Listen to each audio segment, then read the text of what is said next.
สบายดีพี่น้องมาสุกุสุคนนะจ้ามื้อนี้ก็สิมาหากะอาบน้ำแล้วพี่น้องเอ้ยตื่นเช้ามากะบ่ได้อยู่พี่น้องอ้นน่ะไปซื้ออึ่งไปอันนั้นเลือกอึ่งเอาแต่อึ่งไข่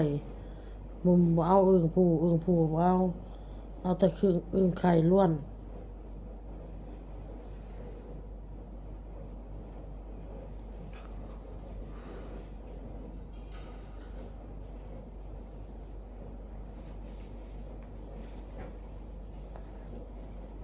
สนอมอยากได้อึ่ง50 โลพุ่นแหละพี่น้องเลยแต่ว่ามันบ่ได้พี่น้องมันได้แต่35 โลนึงเนาะไม่มีแต่อึ่งผู้แล้วสนอมเราบ่เอาแต่อึ่งไข่เพราะว่าเอาไปมันก็บ่ได้ขายแล้วอะเอาแต่อึ่งไข่แต่35 โลแล้วก็พากใส่รถไปให้ลาวพี่น้องพากน้ำรถโดยสารก็เลยอันบ่ได้ลงคลิปลงหยังเด้อพี่น้องเด้อไปก็มันบ่ได้ถ่ายคลิปเพราะว่าอ้นไปผู้เดียวให้บ่เต้เอาออโต้อยู่เฮือนเพราะว่าไปเฮาผัดมันบ่มีเวลาสิถ่ายนะเฮาบ่อยากเลือกแล้วให้ไวๆแล้วก็พากใส่รถใส่ล่างไปไว้ให้หมู่ได้ขายพี่น้องเอ้ยให้สนอมเพิ่นได้ขายเนาะย่านมันช้าแล้วมันสิบ่ทันลูกค้าพี่น้องเพราะว่าลูกค้าสั่งแล้วมันละลายสนอมว่ะ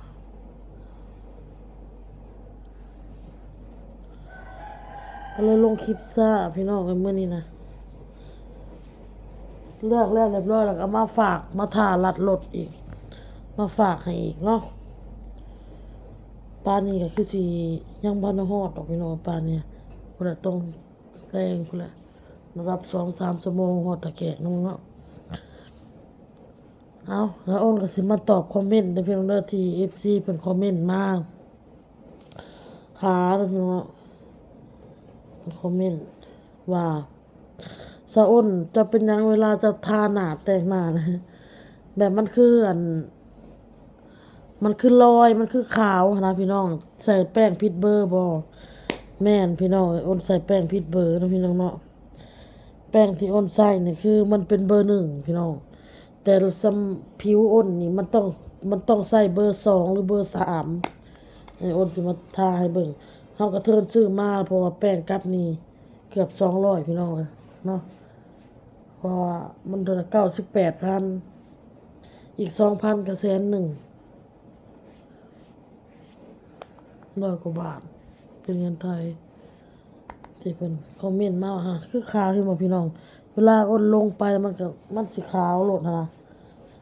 มันใส่แป้งผิดเบอร์ก็แม่นเฮาซื้อก็เทิร์นซื้อมาแล้วเฮาก็เลยออโต้เฮ็ดแตกกับปานนั้นนี่พี่น้องเอ้ยเฮาก็เทิร์นซื้อแล้วก็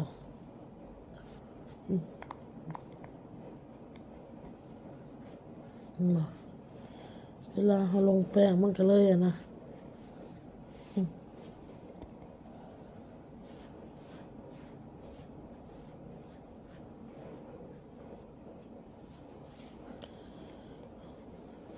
มันเลยเฮ็ดให้หน้าเฮาขาวโลกบ่พี่น้องแป้งผิดเบอร์นะพี่น้องเนาะปกติต้องใส่แป้งเบอร์ 3เบอร์ 2ก็เทิร์นซื้อมาแล้วก็ใส่มันหมดเลยพี่น้องเลยทาน้ำคอเฮาก็ทาใส่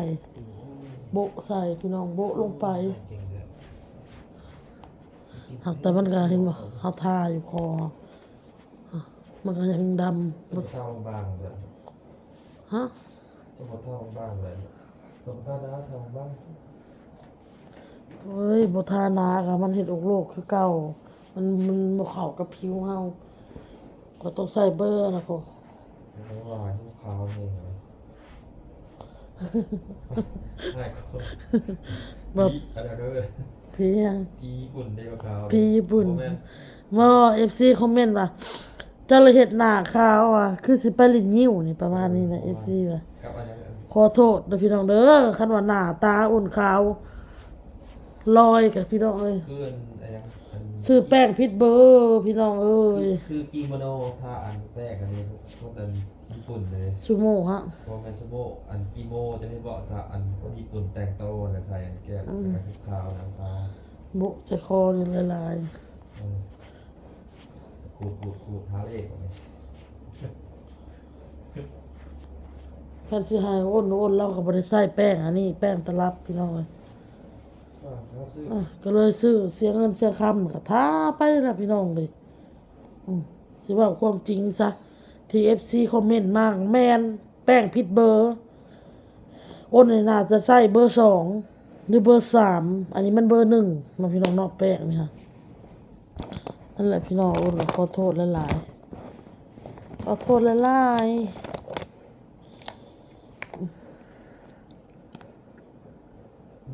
จะมีไฟไม่ใช่พวกไฟ สิ่งข้างนอกคือบ่เห็นเมียน เนี่ยเลยเต็มเลยเอาเลยอันตู้สปาการมีจะตั้งเลยมันเอาที่แต่หอมเนาะเห็นไหม เจ้ากระหามมาซอยคนนี้นะคะ อะไร เราตากผ้าครับคอยตากผ้า สีย่อมาดอก ตากอยู่ข้างนอกยามฝนตกงาม หัวเขามากินกบกล้วยมันรู้ไปยากเลย ห่วงเฮ็ดได้อัดเดี๋ยวมันก็ยังเขา ก็เซตีมัน เจ้าก็บ่เห็นบ่ซะหัวอัดมันก็เข้ามันดองเข้าจังหวะ ก็นี่อัดเรียบร้อยมันไม่เสียอะไรเลยเมื่อเป็นแป้งใหม่จะใช้ตีนออกมาพอเก็บตีนออกมาแต่เป็นเรื่องสบายแบบนี้อัดนี่ได้บริการใส่กัน สาเหตุที่หน้าอ้นมันเฮ็ดอกโลกนะคะพี่น้องสาเหตุนะก็คือแป้งผิดเบอร์นี่แหละเนาะผ่านมา FC ก็เห็นคือว่าบ่ได้ลอยเนาะพี่น้องเนาะ จักสิว่าแนวใด เนี่ยสวยกับสวยสายย่อ ซอยสะยอง สวยกับสวยสายย่อ แต่งคิ้วนะแล้วก็มี FC ไปคอมเมนต์มาน้องอ้นเห็นลุงเด่นคือบ่ถ่ายเอาคลิปแล้วแน่เนาะเห็นลุงเด่นพี่น้องมันจักสิว่าแนวใดคือบ่ถ่ายคลิปเราแน่ถามว่าเฮาเป็น FC แล้วบ่เฮาก็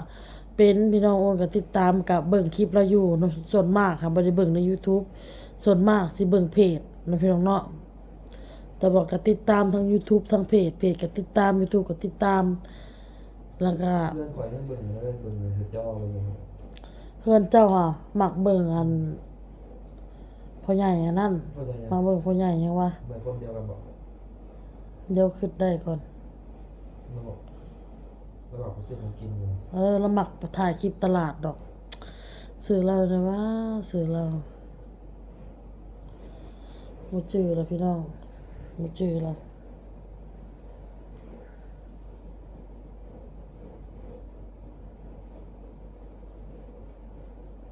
ก็เลยผมก็FCมันบอกว่าถ่ายบอก ซื้อเลยซื้อคือบ่ถ่ายเรา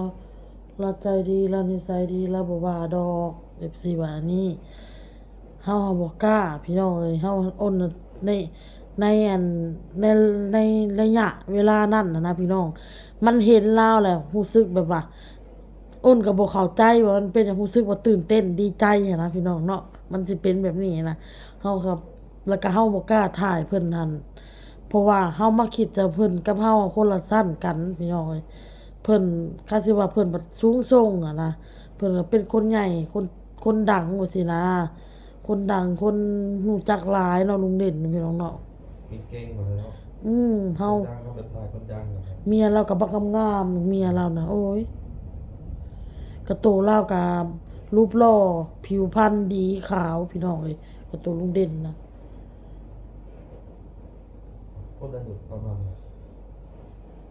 อายุเนาะประมาณค่อยว่า40ประมาณนี้ลุงเด่นคนขาวได้รูปหล่อได้เราเฮากับเขาผัดเฮากับเพิ่นเนาะซะเฮากับเพิ่นเฮาเทียบเพิ่นบ่ได้พี่น้องเอ้ยเฮาบ่กล้าดอกบ่กล้าสิแปลนถ่ายเอาเพิ่นพี่น้องเอ้ยกับหนึ่งมาก็อ้นก็ยัน FC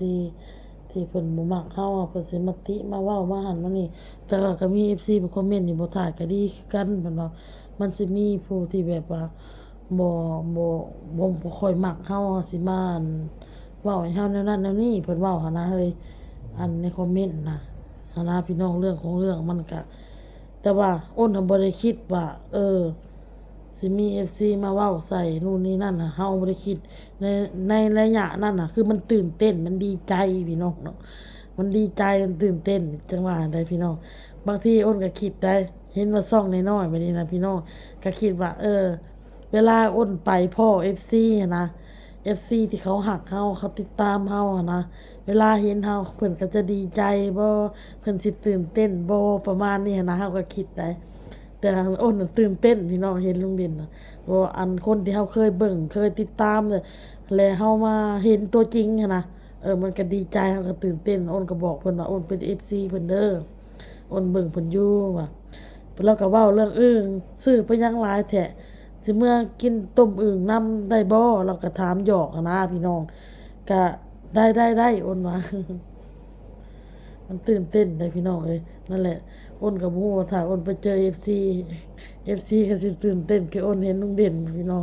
FC อ้นนะอ้นตื่นเต้นเนาะพี่น้องเนาะอ้นเราบ่แม่นคนดังอะนะเอาซ่องน้อยๆซ่องเล็กๆพี่ เจ้า น้อง ก็ดังเหมือนกัน เพิ่นพัด ดังแตก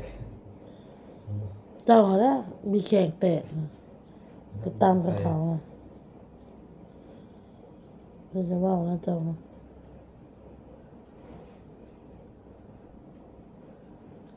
อยากเว้าให้เมียแนวนั้นแนวนี้พี่น้องเอ้ย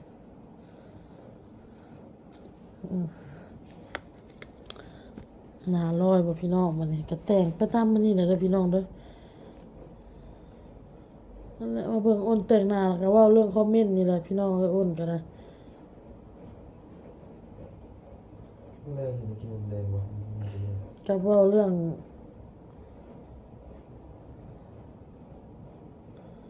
ลูกเรื่องเต้าเนาะพี่น้องเนาะคือ FC คอมเมนต์มาว่าอ้นน่ะเราใจร้อนเนาะ FC ว่าเจ้าอ้นน่ะเธอน่ะเป็นคนใจร้อน FC ว่าเว้าหั่นนะเนาะพี่น้องเนาะแม่นพี่น้อง FC เราเป็นคนใจFC ว่าอ้นเราเป็นคนใจร้อนอีหลี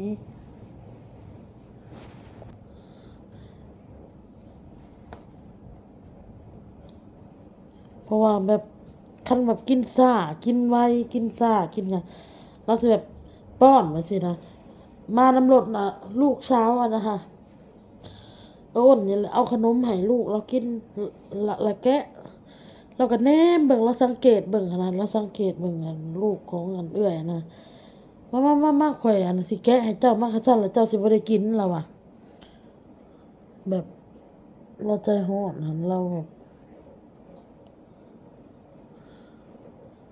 ตะกี้อ้นก็เป็นแบบอ้นนะพี่น้องแบบใจร้อนแบบคือแบบย่านกินบ่อิ่มประมาณนี้หั้นนะอืมคันกินเองค่ะแล้วก็มันกับคือว่าเปื้อนเนาะในความคิดของเฮาพี่น้อง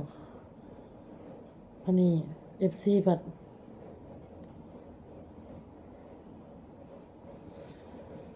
FC แบบเปื้อนก็ย่า FC ว่ะแล้วเฮาก็แบบว่าอาบน้ำให้หรือว่าเฮาอันล้างโตวเสร็จเอาแบบนี้นะบางทีเฮาก็เสร็จเอาแบบนี้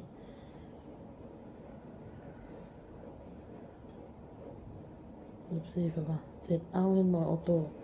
อ้นป้าให้กินอะไรเปื้อนโลดเลยหลังจากกินแล้วก็ถึงเสร็จเอาพี่น้อยแต่เรื่องของการที่แบบว่าจับบ่วงจับหยังนี่คืออ้นบ่ได้สอนเด้อพี่น้องเด้อแบบมันเป็นเองมันนะมันอัตโนมัติพี่น้องเอ้ยคือแบบเวลาเฮาสิจับบ่วงป้อนเราเห็นบ่เราก็เหย้าก็ดึงน้ำเฮาคืนญาติน้ำเฮาคืนออโต้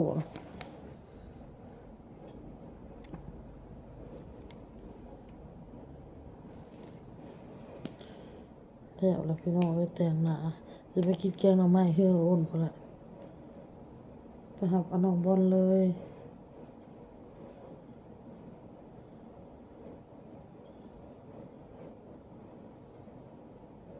อ้อยตัวแรกปะโอ้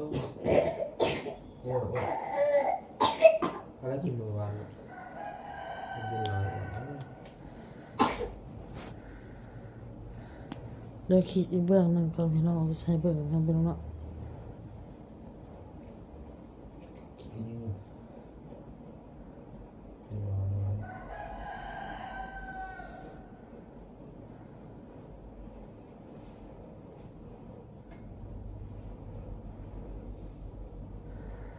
ออโต้นี่กาพี่น้องโอนสิเว้าให้ฟัง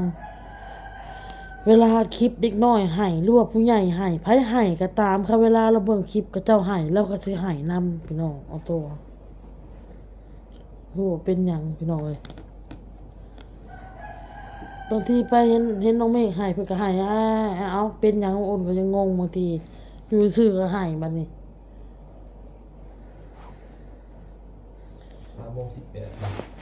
3:18 3:18บ่ยังบ่ทันได้เลิก3:30พุ3:30เอาพี่น้องเอ้ยหวีผมอุตบัดเด้อยังหวีผมแล้วก็ปัดมัคคาราแล้วก็แล้วแหล้วเนาะพี่น้องเนาะโอเคคลิปนี้ก็สิได้ลาไปก่อนพี่น้องเอ้ยขอบคุณทุกกำลังใจทุกคำคอมเมนต์พี่น้องโอ้นก็คอยเข้าไปอ่านเทื่อละเม่นเทื่อละหยังเด้อพี่น้องเด้อเทื่อละคลิปนะคอมเมนต์น่ะแต่ก็อ่านหมดทุกคนพี่น้องตอบช้าตอบเร็วก็ขอโทษขออภัยแต่ขอบ คุณ FC มาจากขู่ทุกคนพี่น้อง ลาไปก่อนสบายดีพี่น้อง บ๊ายบาย